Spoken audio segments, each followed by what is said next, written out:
Do you remember anything about that day? Because not only did you play this tiny little show for us, but after you played a pretty big show at the Greek Theater. So what, if anything, do you remember about that entire day and night?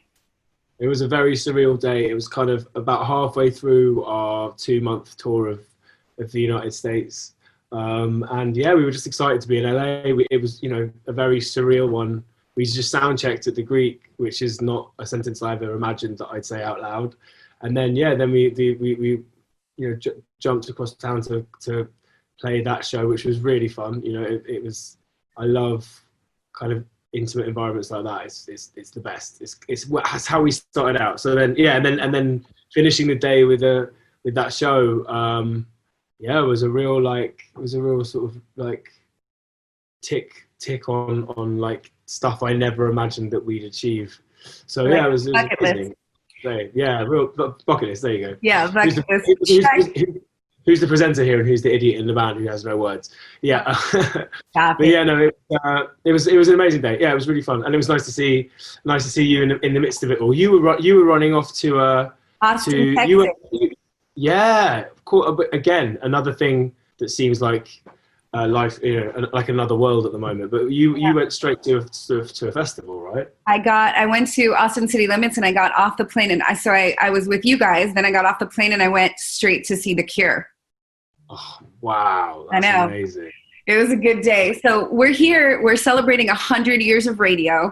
And I want to know, from the time that you were little and you first turned it on to fast forward to now, you're a lead singer of a band that gets played on the radio. What has radio meant to you throughout your life? Oh, wow. That's a big question. So much. I mean, I guess it's, it's, as a kid, it was hearing songs for the first time, as hearing new music, and that was super exciting. It was, tuning in to hear the premieres of tunes by like your favorite bands or artists. It was discovering music. Like I used to listen to XFM a lot because I couldn't sleep very well. So I used to have the radio on. I used to listen to John Kennedy on XFM. He used to do album playbacks, and it's how I discovered so many albums that I love, so many artists. That's where I first heard Regina Spektor, Anthony Johnson, so many artists that were became some of my absolute favorites. So it was like a real route of discovery. It was company. It was hearing other voices, hearing voices from around the world. It was like the school trip, listening to stupid, funny DJs, chatting rubbish. It's everything. And then, and growing up, it, I guess, really informs your taste, tells you what you do like, and then it also makes you realize what you don't like as well. Yeah. And then I guess in more recent years, it's been some of the coolest, weirdest, most surreal moments of our lives, getting to play shows live on radio and in different countries all over the world, and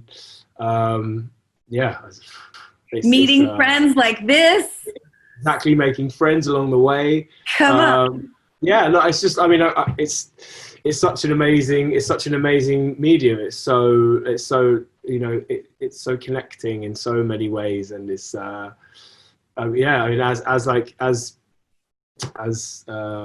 my life has gone on, I've and we've traveled so much, getting to just hear what radio is like in different countries is pretty cool. The threads that run through the world over, and quite hilarious differences. But what about you? What's your relationship? Obviously, it's one of the main things in your life.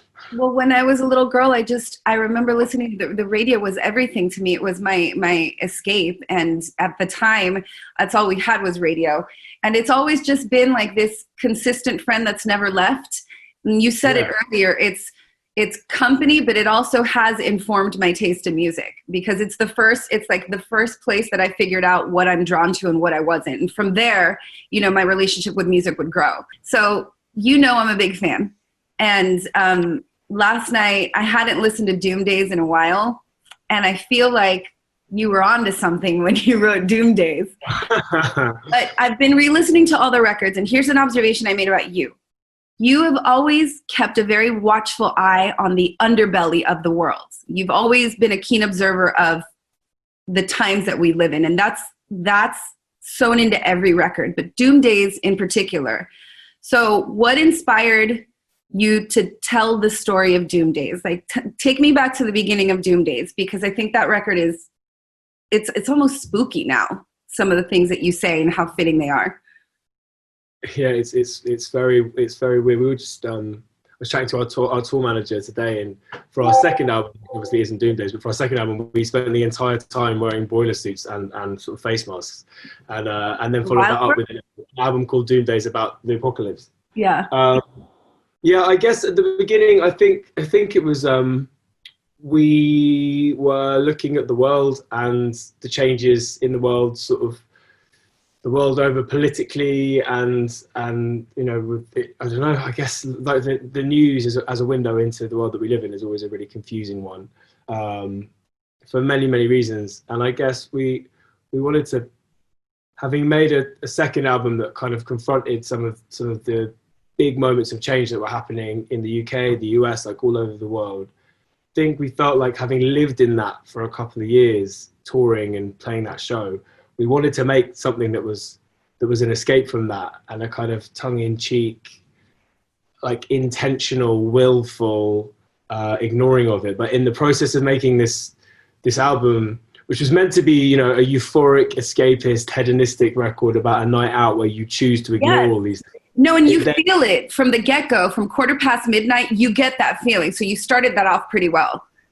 Then I think, you know, a bit like the process and a bit like what life is like anyway, you know, however hard you try, whatever intentions you have to sort of block that stuff out, it inevitably leaks in, and it inevitably seeps back into your mind and your thoughts and your experiences, and you know, maybe via your phone or something you hear on the radio or something you hear overhear in a conversation. So yeah, in trying to make an album that ignored all that, it ended up becoming almost entirely about it, but constantly trying to push the arc towards finding solace in other people. And that's why the album starts like with midnight, kind of widescreen, driving through a city, and it ends with just a single person lying on their kitchen floor. And I thought there's something about that process of like zooming in, and just examining, like, you know, the anxieties and complications and the effect that the state of the world at the moment can have on all of our minds. And we tried to do it in not too serious a way, but I guess with us sometimes the lyrics are quite serious, but the music is sort of more fun. Yeah. So hopefully sort of playing with that tension a bit. But yeah, no, that's sort of where the album came from, and it's kind of ironic that it meant we were trying to avoid the apocalypse, and instead we just... Here we are. Can I, one more quick question about that album. So at the beginning it starts, you know, like in the car, zooming through the city, and at the end it finishes with one person, but in the middle there's 4 a.m. And I just kind of want to get in your head about 4 a.m., particularly when you sing, "You are my familia, you are my familia." In your head, when you wrote that, were you envisioning, like, were there people lying on the floor next to you? Were your friends passed out? Were you alone or surrounded? Yeah, it was, you know, it's a couple of things. It is that feeling of like being at a party or at a house with like a load of mates, you know, very late at night, and that sort of real warm, enveloping feeling that these people, like, regardless of who they are your family. And like people, on certain nights out, they could be people you've only met once, but they still feel like you're in that time and in that context. But it also speaks to, you know, in my life, it speaks to like my friends, you know, our family on tour, the band, all of our crew who we absolutely adore. Like, you know, we have loads of different families in our lives. Our families at home, you know, our families on the road. You know, as a band, we love and hate each other like brothers do, like family. And also, you know, it's kind of aimed at our fans. Like I loved singing that song on tour every night and kind of sitting down at the front of the stage in and amongst everyone. And it's potentially cheesy as, but like the idea of, it's sentimental. Yeah. But I think for me, it's sort of sentimental in a kind of woozy, slightly off your head kind of way, where like, I think what we tried to capture with the album as well is like in those moments of inebriation, there's a vulnerability there. There's in the things that people will say and the earnestness with which people speak to each other at those times of the night. Like there's a real kind of quite sweet vulnerability, which is ironic because often the things that get you there are very far from vulnerable. Because you're very disarmed and you have there's no agenda, and you're woozy enough that when you look at the person next to you, you're sharing a moment, and you look at that person, you're like, I love you, man. And in that moment, you truly mean it. You do. Your guards are down. Before we get to the new song, which is awesome, I want to ask you two things about 2020, this God-forsaken, but life-changing year. When did 2020 start to turn for you? When did life start to kind of twist in a way that you thought, oh, my entire life as I know it is about to change? Yeah, I mean, it's funny. I feel like with COVID-19, it seems like there was a sort of ripple effect of everyone having their eureka moment about how serious it was. And I remember here in London, on a Friday night, me and a load of my friends went to like a comedy show, and things were feeling really strange, and everyone was talking about it. And a bunch of my friends are doctors, and they were sort of, obviously it was at the front of everyone's minds, but we were still out and kind of feeling weird about it and guilty. And the next day was, I guess, for all of us, our moment of like, wow, things are going to shift now. But I remember speaking to my parents and trying to get them to take it seriously, and having friends, other friends in other friendship groups and stuff who were still, for a week, still kind of doing stuff and going out. And I feel like here in particular, that over the course of like a fortnight, it felt like different people had that moment at different times. But yeah. I think just before we were back in the UK, I was in LA for a bit doing some writing, and one of the girlfriends of one of the guys I was writing with was a nurse, and before I left, because we were flying from LA to Australia to do a tour, she gave me a face mask and was like, you should probably have this. And it was funny because at the time we were flying to Oz, and there were these awful bushfires in Australia, and that was kind of at the forefront of my mind. And yeah. I remember her giving me this mask and me almost, it seemed sort of otherworldly that I'd wear it. I was like, well, thank you, and that's really nice. And since then, it's come in really handy having that in my bag. But it's just so funny what a difference a few weeks makes, or even at that point, what a difference like overnight made. And just seeing this thing ripple around the world, and how different countries have dealt with it, and the way different governments have communicated things. It's just indescribably crazy. But I don't know. What was yours? What was your moment? I just remember it started to happen, and I felt once they put us on lockdown, I had a real, like, that first week was just, I was anxiety ridden, and it was fearful, and it was scary, and it was all of the ugly things. It really was. And it didn't feel real. It still doesn't feel real. None of this feels real. You and I DM'd a couple of times, and then I think after a few weeks, I realized something about myself. I need structure. So I created a routine for myself. Like, I bought a bike and I explored LA, and I found a nice. I found a rhythm. And when I found my rhythm, I was better. But I still haven't fully embraced our world. Like, I feel like I'm going to wake up tomorrow and it's going to be back to normal. Yeah, I mean, I keep, and London at the moment is at a point of being quite open. Looking around to other places, looking to LA, looking to other European countries, and parts of Australia that have like had their second lockdown.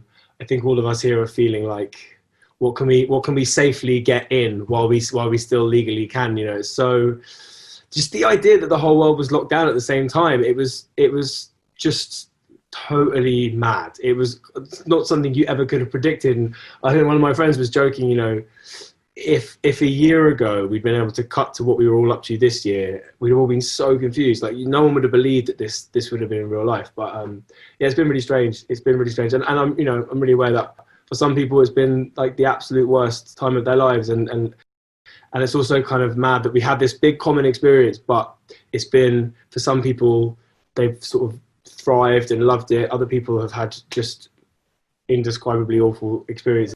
I'm somewhere in the middle. I'm somewhere in the middle of that. But this is the last question before we get to the new song, but is there anything that you took for granted once we got locked down, and once things were taken away from us, privileges, touring for you, hugging, touching, was there anything that you took for granted that you think, I'll never take that for granted again? yeah, I guess just being able to see people, you know, Everything. the freedom of being able to see people. Like, you know, I think travel we definitely took for granted, and potentially, given, you know, how not amazing it is for the environment, maybe took a bit too far for granted, particularly in our line of work where we kind of, well, you know, we sort of got to the point where we jump on a plane and go to another country or another continent without even really thinking about it. And that I guess those kind of freedoms, yeah, the freedom to be with people and see your family, like hug your parents, you know, Everything. Basically everything. yeah, totally. Like it just was, you know, it's been so strange. But then, you know, like a bit like you, I fixed my bike up and have just been cycling everywhere. And Yeah. then, you know, there was a point where obviously everything was scary and really, really bizarre at the beginning, but being able to get out for like a couple of hours a day and cycle around central London, which is notoriously one of the busiest parts of the country, be able to be there and it's like a zombie movie empty, like nothing there. It was kind of like, was in vaguely trying to look for some positives amongst this. That was kind of, that was very my favorite. I got a bike, and then I would explore all of LA when there was no cars. So going down the Sunset Strip or like you name it, and it was just me, my bike, and my headphones, and so that was great. that's really So now, well, one day if you're ever here again, maybe I'll take you on a bike tour. One day. I'd love that. That'd be amazing. Yeah, I also, because LA is such a car city, I almost like can't imagine cycling around it. I know all the tricks. I know all the tricks now. Yeah, I have been cycling to our studio and started doing that when, you know, when the town was completely empty. And as things have opened back up again, it's got busier and busier. I had my first receiving end of a road rage incident. Yeah. A lorry driver was screaming at me and he wanted me to die. That was fun. That was the moment when I was like, lockdown's definitely over. Yeah. Because there was a point, particularly at the beginning, where I feel like everybody's empathy levels really sort of. And they were waving at you, and some people were smiling, and now the anger is back. That's not when I had a truck driver leaning out of his window screaming that he wanted me to die. That was probably the moment where I was like, a bit harsh. Okay, so we've now heard the new song, and it's amazing. How different? It's different to me as a fan, but how different is where are you now? Is this a new beginning for Bastille? Do you think this is a departure from what people expect from you? Definitely, yeah. I think, you know, we sort of look to our first three albums as a bit of a trilogy. Our creative process was kind of the same across the whole thing, and they represent a kind of unit and a body of work. And I think coming to the end of the Doom Days time of our lives, we wanted to just to keep things fresh. I think this was a song that started life on the tour bus in Salt Lake City at the end of last year, and I just wanted to make something heavy and exciting and surprising. And I think our one rule for ourselves in this next phase or era or whatever is just hopefully to surprise people at every turn. And yeah, so it's been fun. Like, we just sort of like tore up the rule book of how we do things and started again. And yeah, this song, I guess it was finished. We loved it. We were excited, and we just wanted to get it out and put it out in the world and see what people think. You know, the video was a really fun process as well. Yeah, I'm just like, I think we with this song in particular really wanted people to push play and for everything to kick in and then be like, yeah, that's Bastille. It does right away. Also, yeah, like with Graham Coxon on What You're Gonna Do, like we just sent it to him. Crazy. Because we absolutely love Blur and I'm a huge fan of his. We sent it over and we're like, I wonder, like, it's lockdown, I wonder if he's definitely free, I wonder if he'll be up for it. And yeah, it was really cool. He said yes, and he sent us the guitars, and then I was like, let's see how far I can push this. I was like, dude, do you want to do some vocals? And he was like, yeah, sure. So that was is also like a whole other surreal like element of this is having this like absolute living legend whose music we adore, you know, be on one of our tracks is kind of is sort of crazy. And I think, you know, maybe in the alternative world it's a bit less kind of it's a bit less common to do a collaboration like this, but you know it's a really new cool. world though. It's a new world, Dan. We're doing new world. It's a new world. One other thing I read that you said was that you feel like right now you guys are making the best music you've ever made, which I think you've made 3 flawless albums, which you'll never admit, but to me they're flawless. And that is a very bold statement for a musician to make. How do you know that you have tapped into something? I just think I'm just so excited about it in the moment. And I think because the world is on its head at the moment, and you know, and music is constantly changing in the way people release it. We just want to keep people on their toes, put stuff out as, you know, whilst it's new and fresh to us and feels exciting. And I think, you know, most musicians that you ask always feel like what they're working on at that very point is their best, but we just feel really excited and confident about it. And really and yeah, and I want people to hear it, you know, and I'm excited and a bit nervous to see what people think, but yeah, I guess I'm maybe done apologizing as much for everything that we do. And we need to all stop apologizing for things and just like, this is something I created from my heart, from the best place, like enjoy. Yeah. What does this mean for the future of Bastille as far as album? We don't know if you can tour. So is it liberating to think you could just release songs here and there? Or do you still think in terms of creating an entire piece of work? I guess we're just excited to be putting stuff out, and hopefully people will come on this sort of journey with us. It's been really fun. It's been really exciting so far, and you know, we're just excited to kick the doors off and start this new phase. Okay. And yeah, I'll accept that answer. 2 last questions. One of them is a personal question. Is there an acoustic version of Pompeii anywhere that I can get my hands on? Good question. I don't think there's. Yeah. Well, there's a reason. So one of the things that when I got my bike and I was trying to embrace this pandemic, I made a playlist. It's called it was my quarantine playlist, and it starts with Pompeii because the lyrics, if you close your eyes, does it almost feel like nothing's changed at all? So it starts with Pompeii.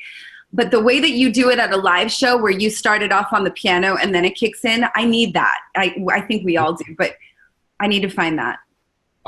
Yeah, I mean, there'll be one, there'll be an absolute shitload of them on YouTube and stuff. I don't know if we ever properly put one out on. I need a proper one.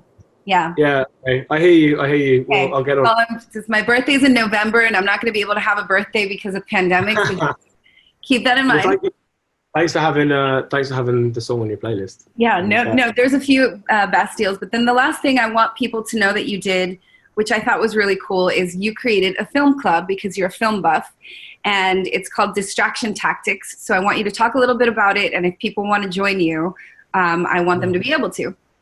Yeah, well, we've been meaning to talk about this for ages, and I think when lockdown happened, everyone's lives flipped on their heads, and you know, there was this real sense of being physically divided, but kind of emotionally connected with so many people in your life and strangers, and whatever this sort of unifying thing that happened to all of us. At the very beginning, I was trying to think, you know, as what can I do to try and be useful or helpful, and obviously do like a load of stuff within my local community, and I've been like working at some food banks and trying to help in that way. But you know, to our fans on the online world, like what would be a nice, light-hearted thing to do? And I think, like you said, everyone was looking for, because the days of the week kind of went out the window. Everyone was looking for routine and for structure, and so we thought we'd start a film club. We thought we'd start a film club as a way to, like, you know, suggest that, you know, to hopefully show a bunch of people who maybe slightly like films, you know, direct them towards some films that we think are great. But also the idea was week by week, because obviously traveling isn't a thing anymore, that we go from country to country week by week. Brilliant. We pick a different film, and it was kind of tricky to pick them because we wanted to have things that felt vaguely positive, and I didn't want to, like, particularly at the beginning, be giving people like super depressing, weird left field films. It was a nice reason. It was basically an excuse to meet up once a week with a load of people, talk about a film on Instagram Live, and and put the questions that members of the film club, so fans of the film, had to the filmmakers themselves. So we were really lucky. The one thing about lockdown is that you kind of knew that everyone was doing nothing. Yeah. So we were able to speak to directors, animators, cinematographers, writers, actors, actresses, the whole lot. And it was really amazing. As a film fan, I got to put questions to people that I love and admire. I know. Were you a little bit geeking? And so there was one that you did, and I cannot pronounce his name, so please help me. Taika Waititi. Oh, how do you pronounce it? Taika Waititi, yeah. Yes. Okay, so you did that one, and I was geeking out for you. Do you get nervous interviewing these people that are from a different genre? I've been on the other side of a lot of interviews, and I did used to do like student radio and stuff, but I'm not a good, I sort of went into it. Basically, the intention of the whole thing was to have a nice excuse to give people a bit of distraction, to form a community and start a conversation. And we wanted it to be really, really inclusive. And so what was nice for me was in those conversations, I was putting other people's questions to these people. So the pressure wasn't on me, but every week we do a call out for questions, and I'd go through, hundreds and hundreds, and pick out the ones I thought would be the most interesting for the filmmakers. And it was really fun. For me, it was to have something to do. It was a really amazing sense of like how lucky we are to have fans in so many countries all over the world. Like that was really like humbling and overwhelming. And yeah, I was massively geeking out. I mean, I was geeking out for you. Threefold, because both of these are people who like massively admire and never thought I'd have a conversation with. Then also I'm like, I'm not a presenter and I'm not a journalist. So me having to sort of keep my composure, do that. But then also I was basically out of nowhere suddenly running a kind of like online TV show, having to sort of direct, edit, not easy. Different things, read questions, and do links. And I don't know about you, the thing I found hard, it just gave me a real appreciation of the skill that it takes to do an interview, particularly given like when you have questions coming up, you ask someone something and they give you an answer, but if you're nervous, you're like so focused on what you're going to ask next that you almost like don't engage. So over the course of like however many weeks we did, I think I got better. But at the beginning, I was like, oh, what you've just said is so interesting, but I know that I have to like, and you go, things. I'm reading these questions and comments are coming in. So yeah, I mean, it was a real crash course. I'm so glad you said all these things, because it's not easy, because you do have to have a run of show, if you will. But then if you're really listening to the person speaking, you can go off the map a little bit. But how do you get back? It's fucking crazy. Also, I was really aware like that people had taken the time to send in these questions, and I really wanted to do justice. So like I had to keep stopping myself from going off on one and just having a conversation with this person, because as amazing as that would have been. Also, it was hilarious. Like the Wi-Fi in my house is rubbish. So like I'd be having like the most amazing conversation with the director that I absolutely love, and I'm just 6 dodgy pixels, and I can't hear what they're saying. I was like, oh God. I know. And you don't want to ask them to repeat. I sympathize with you. I get it. Yeah. Well, where can people find you on Distraction Tactics if they want to join in? So a lot of it is living online. We're on a bit of a hiatus at the moment because we've just been a bit distracted ourselves with getting this music ready. But it's definitely, I'm really, it was a shambles, but it was fun, and I'm really proud of it. And it's something that will come back maybe slightly less regularly, but I think that's like season 1 is done. And yeah, we've got some interesting plans for new ones. But if people want to watch the episodes, they're online. They're on our Instagram. Okay. And I warn you, they're like, it's not very slick, but it is. But it was fun. And there's some amazing people, like some really impressive. I was impressed. I was impressed. You created a community, and the people that you drew in were fabulous. And the new song, "What You Gonna Do," is amazing, and it is going to surprise people in the best way. And I can't wait to hear what's next. And I've told you this a million times. First of all, I love all of you. Every single human in your band is a great guy. You are one of the best songwriters out there, and on so many different levels. And I know it's a bold statement, but Dan, you write beautifully. It's such a beautiful gift. So thank you for sharing it with us. Thanks. It's pretty much the only thing I feel remotely able to do. So I'm glad I don't. Thank you so much. You know I adore you, and send me as much music as possible. You too. I will. So nice to see you. Thank you so much. Lots of love.